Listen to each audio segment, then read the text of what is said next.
part of the video, and I'm going to be emphasizing on the concept which I have said in my first part of the video. We are finding what is the probability of getting a tail in the both tosses.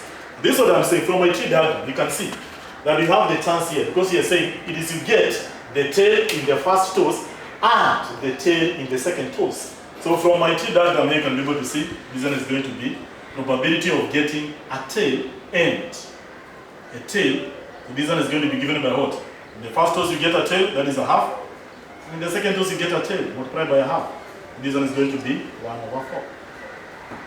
That is the concept which I'm trying to talk about. Or if not that, you can be able to count them. Out of this one, how many are they? You have a list of the possible number of the outcome, there are 4 of them. So out of the 4, which one is favoring? Tail and tail. So it's going to be 1 out of how many? Out of 1/4. But because I want to emphasize on this low case of the probability, that's why I'm emphasizing on the concept using a tree diagram in this case, so that you can be able to see them. This one is going to be a half multiplied by a half. Then at the end of the day, you are seeing that is the case of getting what? The probability in both tosses. Then there are some of the keywords that I want to emphasize. That was the one of them. So what if? The question asks if, what is the probability of getting at least, what is B? Let's say that is B, at least a head. So that one means what? When you say the word at least. So I want to emphasize on the concept of this at least, which means at least a head. So this one is going to be from. So meaning, this one means from 1 and above, from 1 and above. So if I say what is the probability of getting at least a head, the probability of getting at least a head. So meaning this one can be given by what? That is one head and above, from 1 and above. So meaning you can be able to get this one whereby you have this going to be probability of, in the first toss you get a head, in the second one you get a tail, or not that way. In the first toss you get a tail, probability you get a tail, then in the second toss you get a head. Or if not that way, then you get probability in the first toss you get a head, and then in the second one you get a head.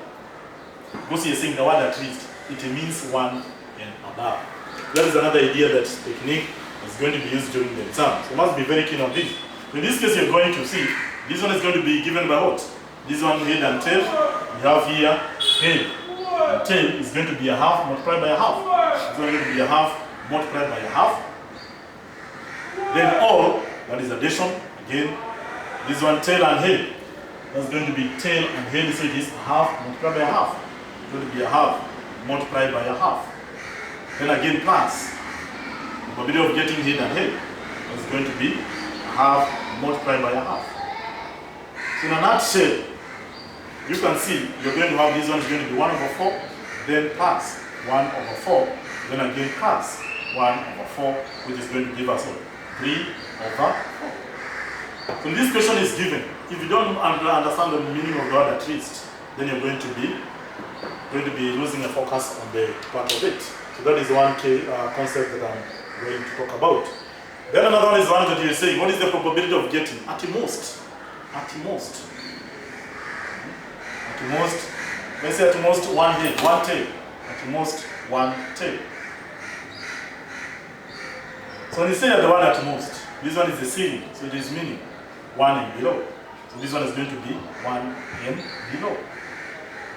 That is another concept that you're supposed to be able to understand. So when you say at most, the probability of getting at most 1 tail is going to be given by what? At most 1 tail. This one is going to be given by at most 1 tail, so meaning this 1 and below. So this one is going to be probability of getting. This one is going to be head tail, while you have 1 tail there. Or if not that way, the probability of getting tail head, this is at least, or that way, meaning none, or whereby you get the probability of getting at most 1 tail, so it is 1 and below, so meaning probability again of head and head. So that here and head, there is no tail. That's it. What is the probability of getting at most 1 tail? So that is seen, you see this 1 and 0. So it can be 1 or 0. Again, that one is a technique which you have seen. This one is going to be 1 over 4 plus 1 over 4, then plus 1 over 4, giving us what? 3 over 4. So those are the two terms that I want to emphasize. You're going to be seeing them in our more examples as we move on. So that is the first attention that I want to pay to you. So this is example number 1. So let's go to example number 2. And then we see the concept which is going to be tested there. So in our example number 2,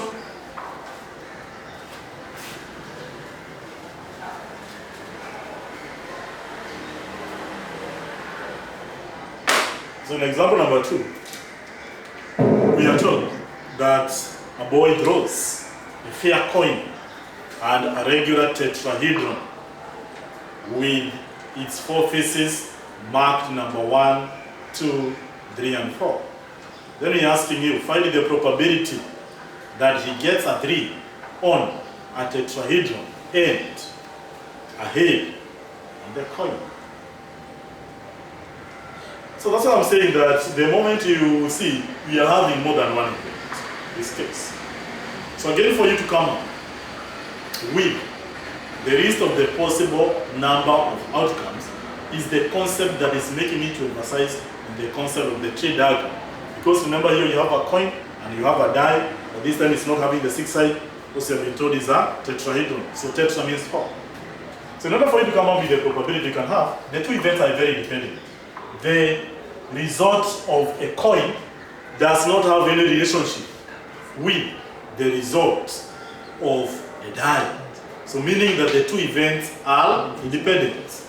And if they are independent, then we can be able to see. If you draw the die, what is the result you're going to get? So you can have your diagram like this one. You say here you have a coin. And when you have a coin, you have 2 outcomes. These 2 outcomes here is a head, a tail. This one is 1 over 2.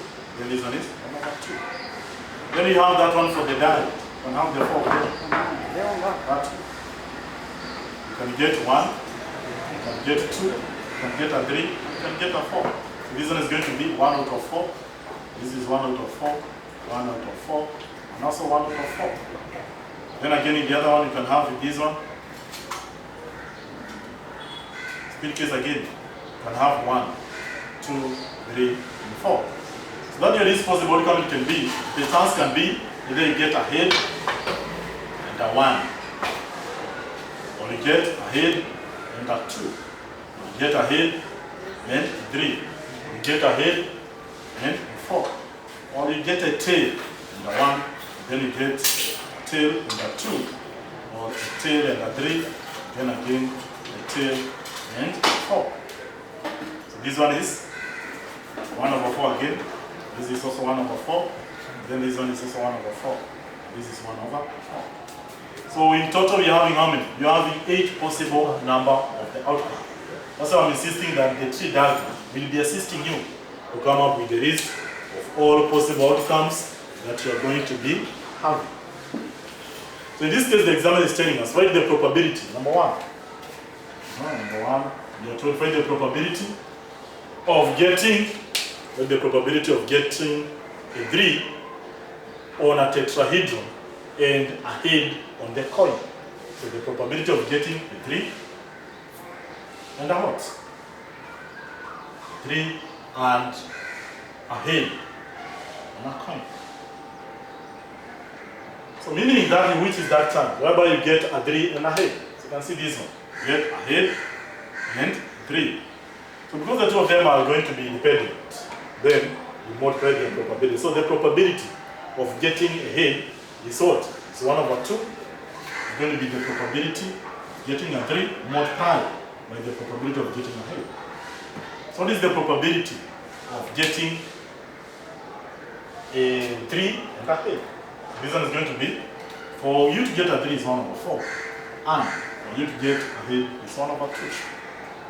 So when you multiply them, what are you going to see? In this case, you're going to see your answer is 1 over, this one is going to be 1 over 8. So that's the concept that I'm trying to talk about. So that is my explanation here. So we are saying these events are independent, meaning the occurrence of one event does not have any relationship with the occurrence of the other. So you can do it to internalize what we are saying, that the probability of getting ahead is a half, while the probability of getting a 3 is 1/4. So therefore, to get the two of them, it's going to be a half multiplied by 1/4. At the end of the day, you get your answer is going to be 1/8. That's what I'm talking about the tree diagram. It assists you to come up with the least possible number of the outcome. So this one was concerning only the independent events. Let us see which another one that is going to combine the two of them. That is the independent event and the mutual exclusive. Here we are good to go. Number 3, you can see what you're told, that a bag contains 8 black balls and 5 white ones. Then if 2 balls are drawn from the bag, one at a time, then find the probability of drawing a black ball and a white ball. First, without the replacement, then second, with the replacement.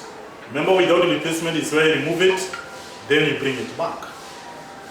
So meaning you are moving from the bag, you know the color, when you know the color, then you take it back.